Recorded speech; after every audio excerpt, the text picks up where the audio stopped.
Welcome to a very interesting slice of Japan, because today we're jumping straight back to the Nissan Retro Rise car pack, which costs money on top of the base game. And today we're taking a look at the 1989 Nissan PAO, or PAO, or however you meant to say it. This thing's got a whopping 51 brake horsepower, 55 foot-pounds of torque, and weighs a honestly kind of impressive 1,676 pounds. Now, as much as I think this thing qualifies as a K car, apparently it's also called a Pike car. As to why, I really don't know, but it does have a little cool hidden feature, because if I press down on the left stick, we'll see the screen dim a bit, and hopefully we should see, there we go, this thing is actually a nice little convertible, which honestly is pretty cool indeed. Going to the inside, it is very minimalistic. You've got a tiny little, I think maybe a radio down there, one dial in the middle, and that's about it. But in the meantime, let's go ahead and take a listen to this thing.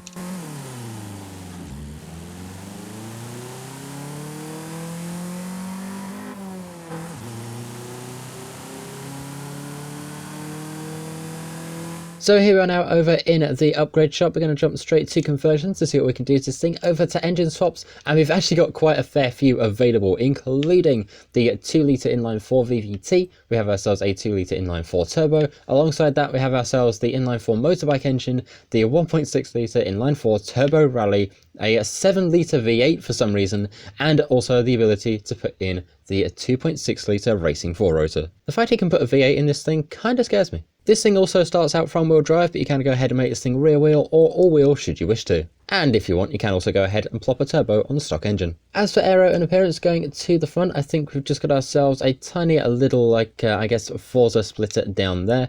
And then going to the back of the car, let's see, what do we have? A tiny little bit of plastic at the top. Although to be fair, given this thing is one of those very few cars where Forza aero doesn't look too out of place. And that scares me. In the meantime though, our mechanic Mac has been very busy making us a brand new tune called Sub to Tech, which if you've not done that already, where have you been? We're trying to get to 1.5k by the end of the year. But let's go ahead and bring up the share code very quickly. Feel free to go ahead and grab that for yourself. We're going to go ahead now, download and install and see what we're working with. So with these upgrades, we are now a lot lighter at 1,491 pounds with a whopping 338 brake horsepower all the way at the top of A class. So those upgrades installed, we're now over at the paint shop. So let's go ahead and take a look at the paint groups, of which we apparently have 3 for this thing. So let's go ahead and figure out what paint group number 1 is. That is of course the main body of the car. Paint group number 2 are these, I guess, kind of like the little lines of this thing. And what does that make paint group number 3? Let's see if we can try and maybe figure out what that is. Oh, wait, you can paint the interior of this thing? This car just got so much better. And aside from that crazy colour combo, you also have a few manufacturer colours. In fact, you've got a whopping 1, 2, 3, 4 different colours to choose from. And I've got to say, I kind of like that one. I just don't like how long Forza takes to save. Now, I've got to say, the Nissan PAO, or PAO, or however you want to say it, is certainly a very interesting little vehicle. And to be honest, I don't think I've ever seen one in person, despite the fact that I've seen a lot of very odd vehicles, including stuff like the Nissan Cube, and like I said a couple of weeks ago, even a little Nissan Figaro as well. But I've not seen one of these in person. It would be actually kind of cool to see them, I can't lie. And away we go. We've started off with a very interesting set of vehicles. We've got ourselves a Ford Anglia there, a Peel P50 behind us, and a Peel Trident right over there we can just try and play ping pong with. Right, first let's see, how do we do in this thing? This thing's actually really grippy. I'm surprised. I'm also quite surprised at just how quick this thing is. Honestly, for something like this, a little car just out in the middle of nowhere, I did not expect it to be this fast. There's second, and on the corner, that's... oh wait.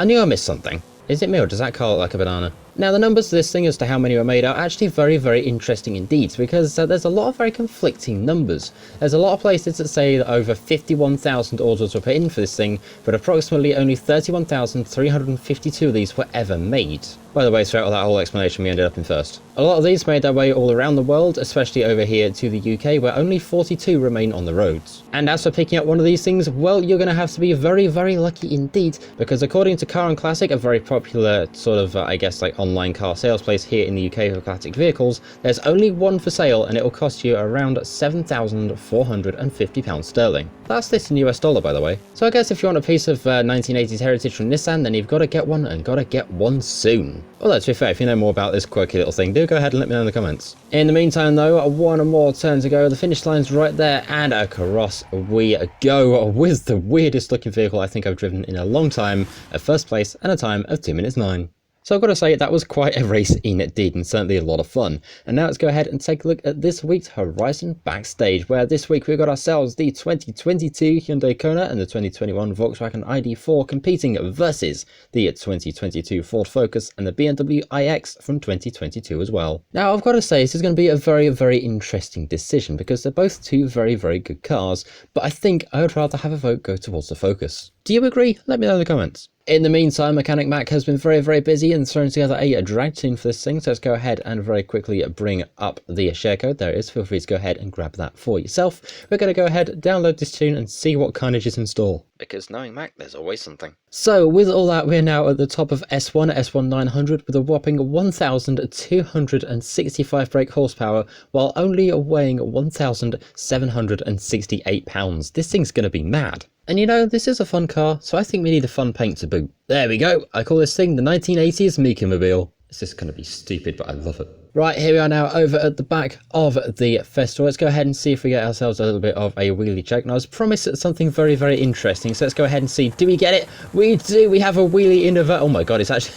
Okay, we got a bit more than just a wheelie in reverse. This thing's just a big show-off now. It's dumb, but I love it. Right, here we are now over at the edge of the drag strip. I was told not to use launch control on this thing, so we're going to go ahead and use some launch control, and away we go. Let's go ahead and see what we get out of this thing. I'm hoping for something good, because this thing's stupidly fast, stupidly light, and stupid amounts of fun. Honestly, it's just brilliant. Through the camera at 214, and off the end of the drag strip at a whopping 232, and still this thing does not break.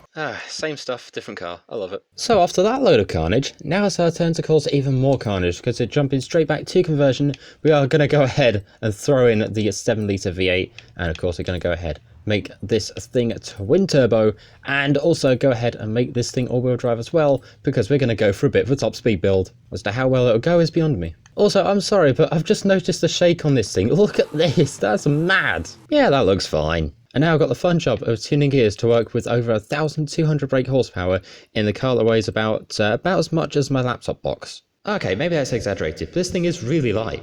Although before we go any further, here's this week's Forza Horizon shop. We've got ourselves the Mercedes-Benz CLK GTR. We also have ourselves a backstage pass, the classic Running Man emote, the Aston Martin Vantage, a very nice car indeed, the Horizon Raptors hoodie, the Horizon Super Wheelspin, and the regular Horizon Wheelspin as well. And now, out to the motorway. Right, let's go ahead and see now. Have we gotten close to the motorway grates? No, we're quite a fair ways back. I'll get there one of these days. Anyway, in the meantime, here we are now over at the edge of the motorway. Let's go ahead and get ourselves onto some launch control, and away we go with the tiny little Nissan PAO. I don't know how to say this thing. Say this thing's name. I'm sure it makes sense somehow. Either way, all I know is this tiny thing is currently very, very quick. And out of the speed zone, 252.29, and we've still got the downhill and speed cameras to go, and this thing is still accelerating. Turns out putting a V8 in a tiny light car is actually a good idea. In the meantime, we should hopefully see somewhere. There's the camera, 255.76, going downhill now, 258, 259, 260, 261 even out of this thing, which is absolutely mad. Where's the sign? There it is on the brakes. We go. Can we get stopped before the Horizon Arcade? The answer to that is apparently yes. So I'm not about to get dragged into one of those. Right, let's go ahead now and see how we can do with the tiny car and a little bit of a drift zone. This thing has absolutely excelled in every other thing we put it up against. And let's see, 41,949 points and one piece of metal. That one's going to hurt the insurance. Okay, round number 2. Let's go ahead and see how we do at 42,000 thereabouts to beat. Can we get anywhere close? I kind of hope we can, but at the same time, we are miles away. 33,105. The fact we got so close to 42k on the first run honestly feels like a miracle. In the meantime, though, that is the Nissan PAO weird little thing. I don't know how to say the name of this thing, as you can probably tell, but I can tell you it's certainly a very, very cool car indeed. As I said at the start of this video, this thing is available via the Nissan Retro Rides car pack, and I've got to say, what a car it is. I love how stupid this thing is. The amount of visual upgrades you can do to this thing, at least with the paint, is honestly kind of insane, and kind of, I think, also beats out a few of the hypercars that we have in this game, which is weird comparing a hypercar to a tiny little 80s Japanese pike car, but okay. And of course, being able to take this thing up to 260 miles an hour is just another thing completely. In the meantime though, thank you very much for watching. That's where I'm going to leave this video, on this little bundle of absolute pure chaos. And yeah, thank you very much for watching. Like, share, comment, subscribe, and I'll see you in the next one. Tech out. See ya!